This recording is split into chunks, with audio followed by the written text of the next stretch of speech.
Geagte vriende, welkom weer terug by ons Aries Reformed Church en ons gesprekke, ons geselsies oor die woord van die Here. En vandag wil ek bietjie praat oor rebellie. Om 'n rebel te wees, en ek dink baie van ons is heel moontlik ook rebelle. En ons stukkie gaan hierdie Sondag en ook dan nou in ons gesprek hier oor Romeine 7. Jy kan dit self maar by die huis lees. En Romeine 7 vertel vir ons iets van die rebelsheid van die mens. Voor ons daaroor praat, kom ons maak net ons oë vinnig toe. Here, ons kan nie anders as om u Gees te vra om ons te lei in ons gesprekke nie, en om ook u woord vir ons te open nie. So ons bid ook daarvoor dat u ons harte sal open vir die woord nou. Amen. So vriende, ek weet nie of jy onthou nie, baie jare terug, weet ook nie of dit soveel jare terug is nie, was daar 'n liedjie oor, en ek weet nie eers wie dit gesing het nie, maar die liedjie het gegaan oor our kids, we don't need no education, en dan teacher, leave the kids alone. Ek weet nie of jy die liedjie kan onthou nie.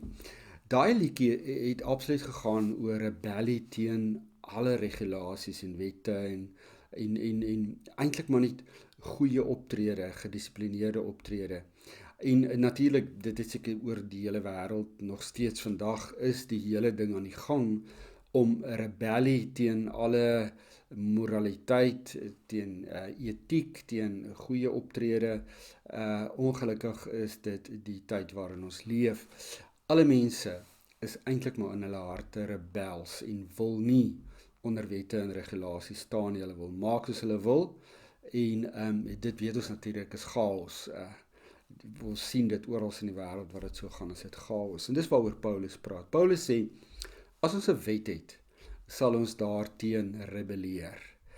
Paulus het in die tyd groot geword van die Torah. Die Torah het die mense hele lewe reguleer, 2000 jaar terug, as jy 'n Jood sou gewees het.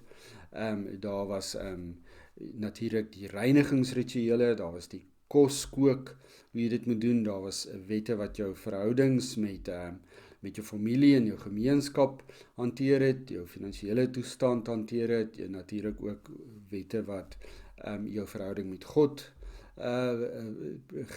gehanteer het, die rituele, die liturgie, al uit begoeders. So 2000 jaar terug is jou hele lewe beheer deur die Torah.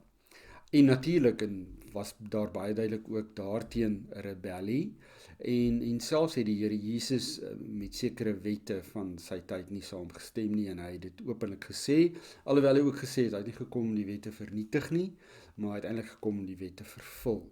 So wat is dan die probleem? Die probleem, vriende, met wette is dat dit rebellie by mense bring.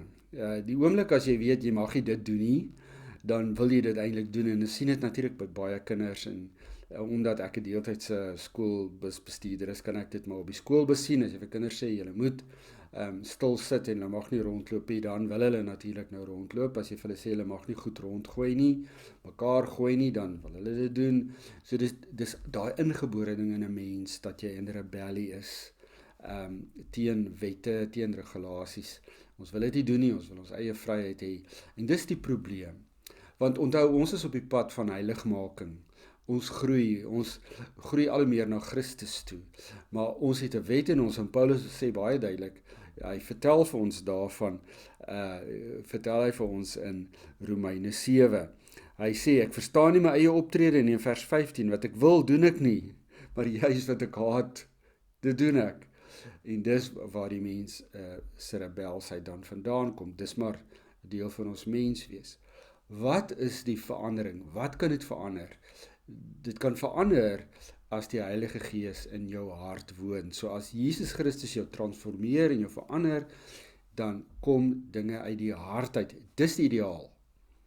En ek weet nie of julle al gehoor het dat Elon Musk sê, hy hier eerder iemand met 'n goeie hart is met duisende kwalifikasies. Ek weet nie of jy dit al gehoor het nie. Want met 'n goeie hart kom jy baie verder. En dis presies wat hy raak sien, hè. 'n Mens wat getransformeer is en wat 'n goeie hart het, word gelei deur die Heilige Gees. Vir hom is dit 'n vreugde en 'n eer om mooi en reg op te tree, soos 'n heilige mens wat voor sy God leef, wat in die teenwoordigheid van sy God leef. En dit is die ideaal, dit is hoe dit moet wees.